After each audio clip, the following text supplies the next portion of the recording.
up. It's 7 o'clock. 7 o'clock. The clock's changed last night, so it's actually about 6:30.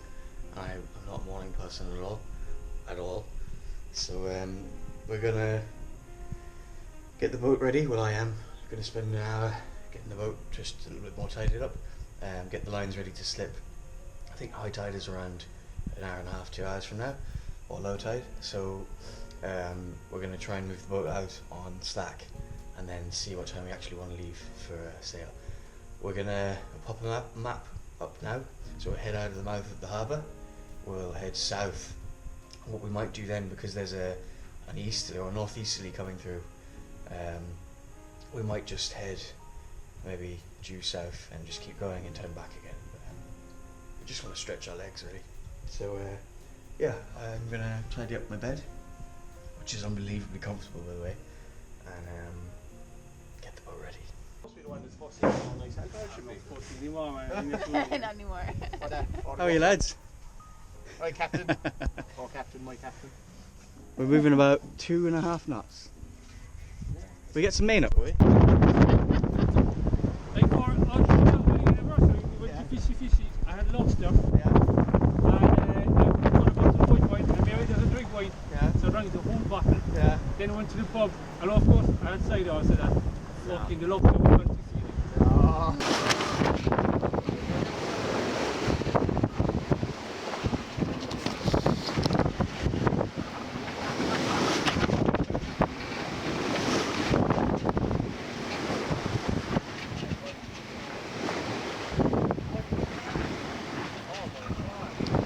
Do you know the story about the old head?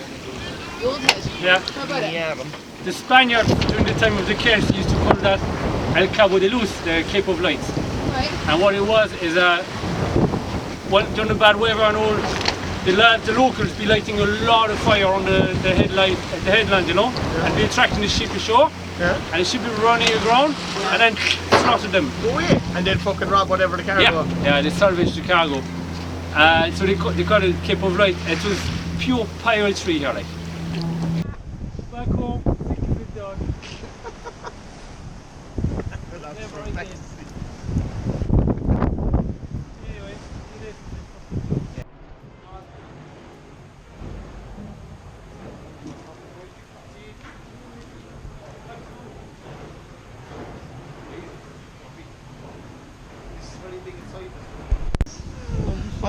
I'm gonna be calling the blue movies all the time.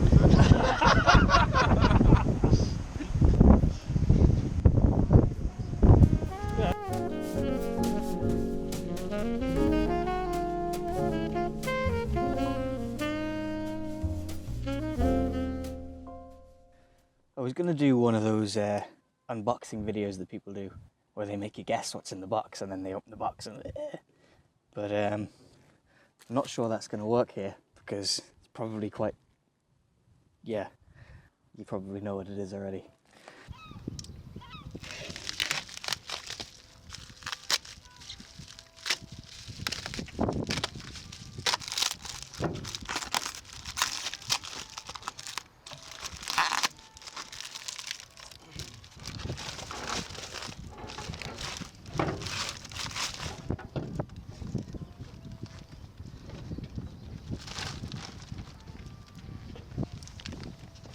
So if you guessed that it was an anchor, well done. If you didn't, then you should probably get yourself checked out. But this is a 25 kilo Delta.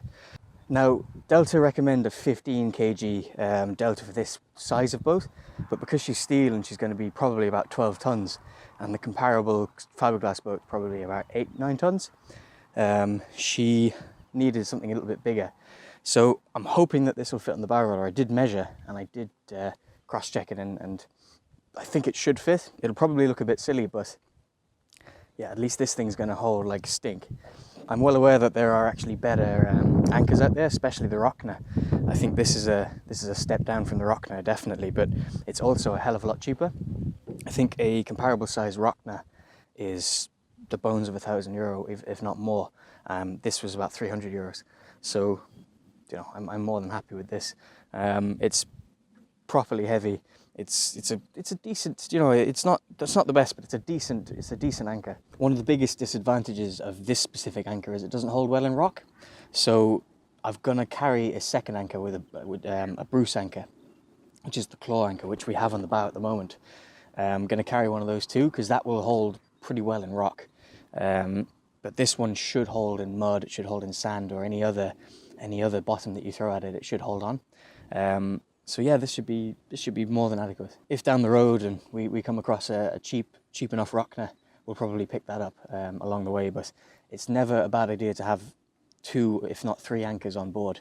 If you lose one, or if you need to put out 2 anchors if you're in really heavy weather. So yeah, we're gonna carry a couple of anchors definitely. I don't have the hardware to mount this yet, so I probably won't be able to fit it today, but I might go in and pick up a few bits, and if I can pick those up today, then I'll fit it. But for now, we'll probably just leave this here and test it out another day. Here are some more bits and bobs I picked up. So these fair leads are for the furling line. There's a block there at the back for the back of the furling line near the winch. So that's all for the furling line. And then we've got cleats for the jib, and we've got a cleat for the furling line as well. So yeah, hopefully these will make the boat a little bit easier to sail. The last day we had her out, we know how to cleat off the jib, and we had to run forward to the forward cleat to work the jib. So yeah, hopefully that'll make it a little bit easier to use. So we'll get that on. We'll get these on, and yeah. So I've run into a bit of a snag, which is unusual because things on boats are usually really smooth and really easy. Before I ordered these, I did measure the stanchions, and they're an inch. They're just slightly over an inch. And it said on the description that these are to fit 1-inch stanchions. So these are literally just over an inch, and they don't fit. So I have, and like even with longer bolts, be a compromise. So I need to think about what I'm going to do with these. It's a bit of a pain in the backside because I wanted to get this job out of the way, but yeah, I need to go back to the drawing board and have a think. For those of you who aren't familiar with what I'm doing, it's to run this line which furls up the Genoa. It makes you can pull it from the cockpit and it brings the sail. So you put these on the stanchions, which are fair leads, and they run the line back to the cockpit, so you can run it onto a winch or you can pull it in from the cockpit. So yeah, I was hoping to fit these and do that, but it's not looking like these are going to work. One thing I might be able to do is to just file them out a little bit bigger. I'm not sure how well that'll work, but yeah, I bought these already and I can't return them, so because I've taken them out of the package. So it's worth trying, and yeah, we'll see how it goes. So I've filed this one down a little bit. It's not pretty, but it should be okay, and it seems to be working. We have the one on the front there. It seems to be quite fair up to the drum, and then down to this one. You can see what I mean by it's fouling the mooring lines, but when we're actually sailing those won't be on anyway, and when we're mooring up we can always just tie over them. It won't be such a big deal, but yeah, it should be okay for now. Long term I'd love to run them down here, but I don't know how I'd get past this. So maybe like a block that runs down and on behind. I don't know how I do that, but these might be okay for now. We'll see how they work when we're actually sailing. I'm going to try and get them on the rest of the stanchions, and then see.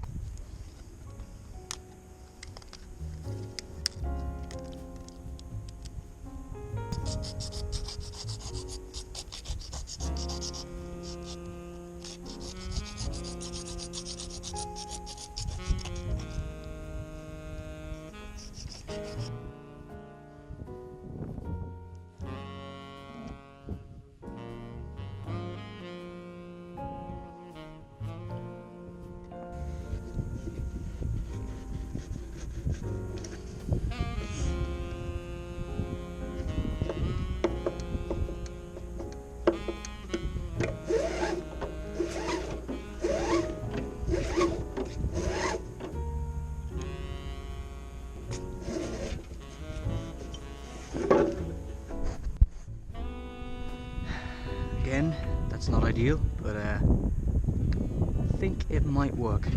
So we'll keep running these and see how far back we can get onto the winch and see how it looks. The worst thing that can happen is that they just snags on stuff, so as long as it doesn't do that, I'm okay. I don't really care how it looks, to be honest, as long as it works, which is pretty much the whole boat. But anyway, you know, after all my giving out, that didn't turn out so bad. We've got one here, just needs to be tightened. It needs to be tightened. They all need to be tightened up a bit, but they actually look alright. They should work fine. It comes quite fair down to the block, onto through that fair lead, that fair lead outboard, and then it comes inboard through the gate here. So there's a fair lead there that brings it inboard, and I'll need another one here and maybe here as well, just to keep the line in on the tow rail. And then we'll probably go back to a block onto that winch. I need to fit that winch. Yeah, so after all my giving out, that actually doesn't look half bad. It should be okay. We might get away with it. There you go. If you can see it on the camera there, it comes down through block at the end. Fair lead, fair lead, fair lead. Nice and fair. Lovely. So I'm just at the friendly neighbourhood engineering company, and they've been kind enough to let me go through the scrap bin to pick out steel punchings. I'm hoping to get about 200 kg today and come back, maybe get another 100 in a week or so when they've more. Yeah, I kind of wish I'd rang ahead because they wouldn't have put it into the scrap bin. But anyway, we'll keep pulling this out and then we'll get on with it.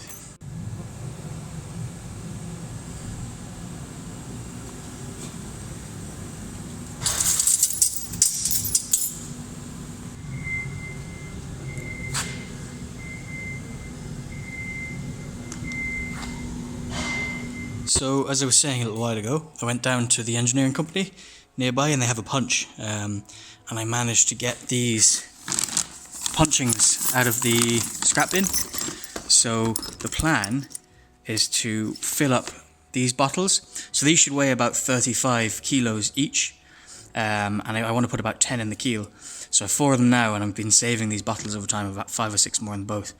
So yeah, plan is to fill up these bottles with this stuff and then lower those into the keel so I can move them around and take them out and stuff like that, and try and decide what I'm going to do long term. But yeah, a bit of work ahead of me. There's about 200 kgs here, I think. Yeah, let's get to work. So you can see I have one little ingot of galv steel. So 5 litres of solid steel is 38.5 kilos ish, right? So accounting for the fact that it isn't solid, so there's going to be air in there as well, it's probably more like 35, maybe 34. So if I put 10 of those in the keel, I've put in 350 kgs of ballast. So I'm going to put these in and measure the waterline as it drops and see how much she goes down. And at least I can take this out later on and I'll know exactly where I need to put the permanent ballast. So this is kind of an experiment as well. Yeah, this is slow going, but we'll get there. Keep going.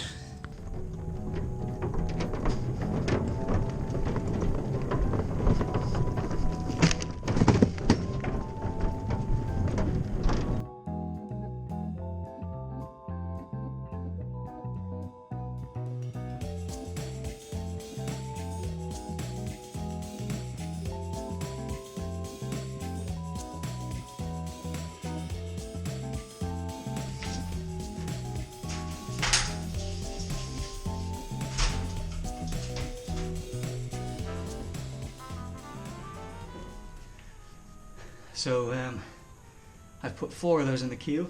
I've got probably around 4 left. I haven't put them into the bottles yet. So 4 of those is, I think, around between 120 and 140 kilos. So another 4 will bring it up to about 1/4 of a ton. So what I've done is I've measured just before I stuck them in. So we did that there a few episodes back. And I'm going to go down onto the stern now, and I'm going to check how far down. It'd be interesting to see, actually. I don't have a clue how much it's going to go down. Hopefully more than a couple of inches, but I doubt that. We'll have a look.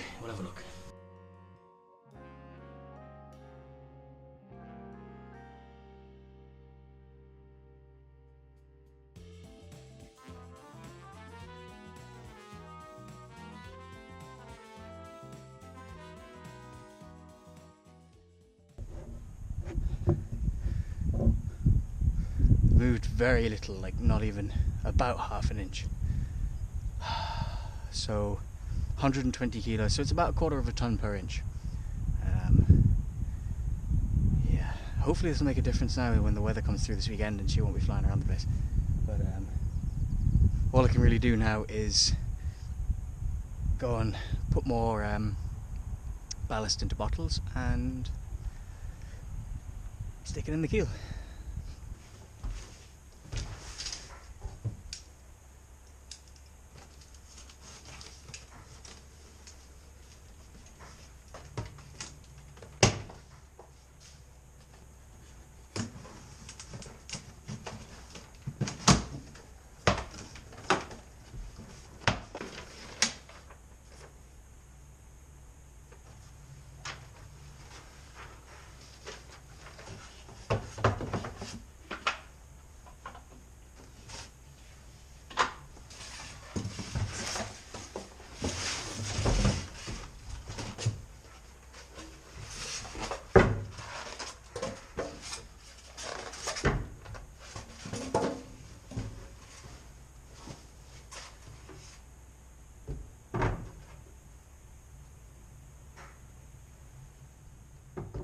So this is our galley sink.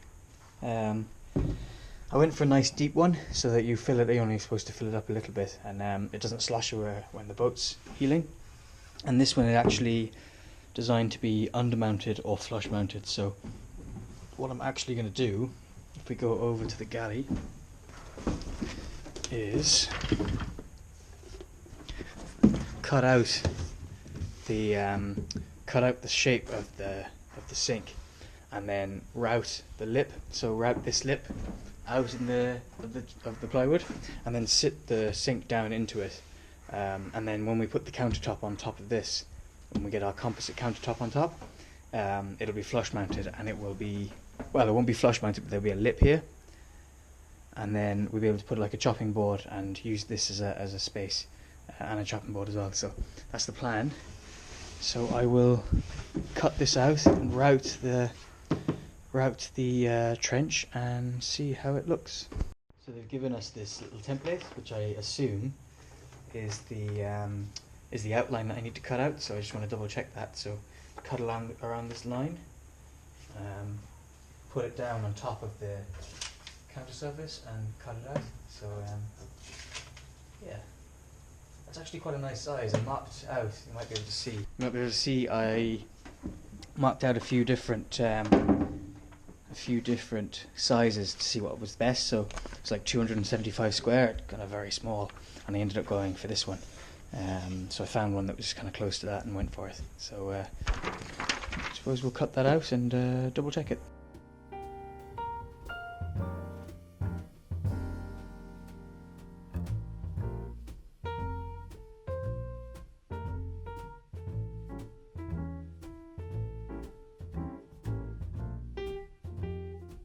So before I commit, so I think that's where I'm going to put the sink, but before I commit to that, I'm going to see where I can put the tap. So here is the tap, I think.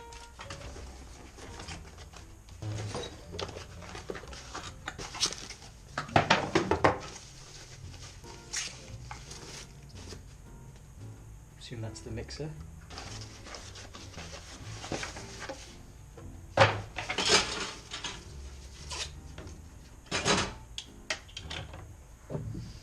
And there's the actual tap piece. So assuming that just pushes in. There we go.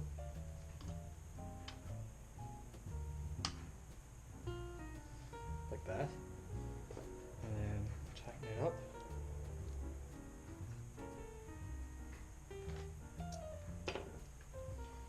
So there's our tap. Go somewhere like that, like this, like that, and the sink will be like that. So yeah, that's probably what I'm going to go for, something like that, because I think if I put it back here, it's kind of in the way. If I put it over here, it's in the way. So if I put it center to that, that'll look pretty sweet.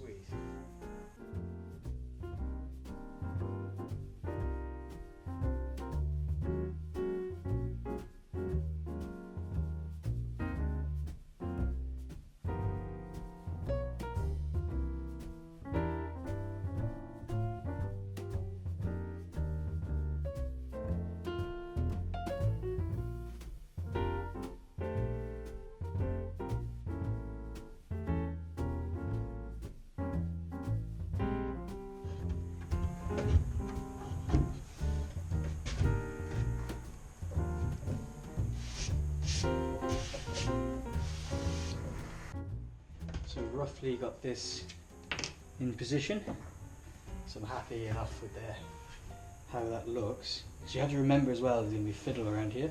I want to give myself room around it. So mark out the location of the tap. I think we're going to put it like there, because it allows the water to flow into the sink and just not like butt it up against that. So probably give it an inch there. There's these brackets that go like that, I think, and they screw in to the bottom of the tap.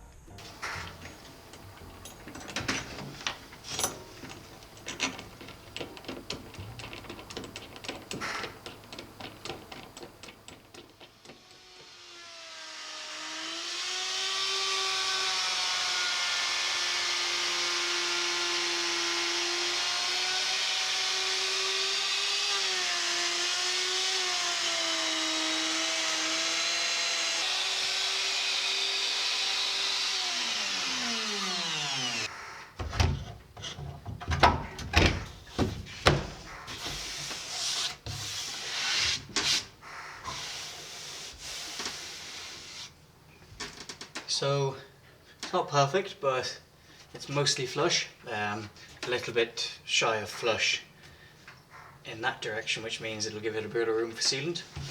This obviously needs to be sealed with epoxy and everything like that, but I'm just kind of dry fitting everything now to make sure that it all fits, and it does. So yeah, I can get on with some other small jobs now, but at least I know that this all fits and it looks good. So one of the things we had trouble with when we were sailing last week was we had nowhere to cleat off the jib sheets, so we were just running around the winch and winching in the sail and then just kind of tying them off on itself, which is very much less than ideal. So what I'm going to do is I'm going to weld these stainless cleats on, probably around here somewhere, so that the jib sheet can come around and I can just cleat it off on this cleat. So what I'll do is I'll cut the feet off and then I can weld it straight on somewhere like that. I just want to try out a few different angles and see what works best and then weld it on.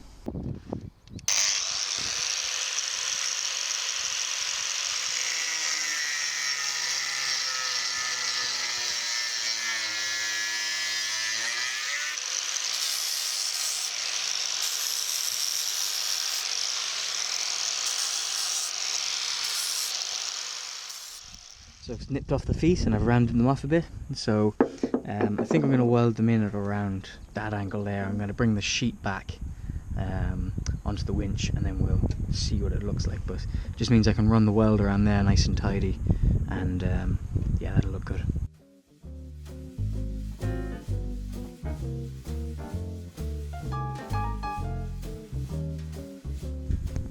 Decided to put them just here, so I've marked out where I want to put them. I need to grind obviously the paint off here now, so I'll lose those marks, but I'll put them back again. But that will give me a nice lead into the cleat, easier to wrap it than straight. And then there's another winch which I haven't got yet. I was going to use these, but I actually found two self-tailors online and I bought those. And that winch can go there for the either a furling line, or if we get a cruising chute down the line we can use that. But yeah, so the jib chute will come off the winch and onto the cleat and make our lives a lot easier.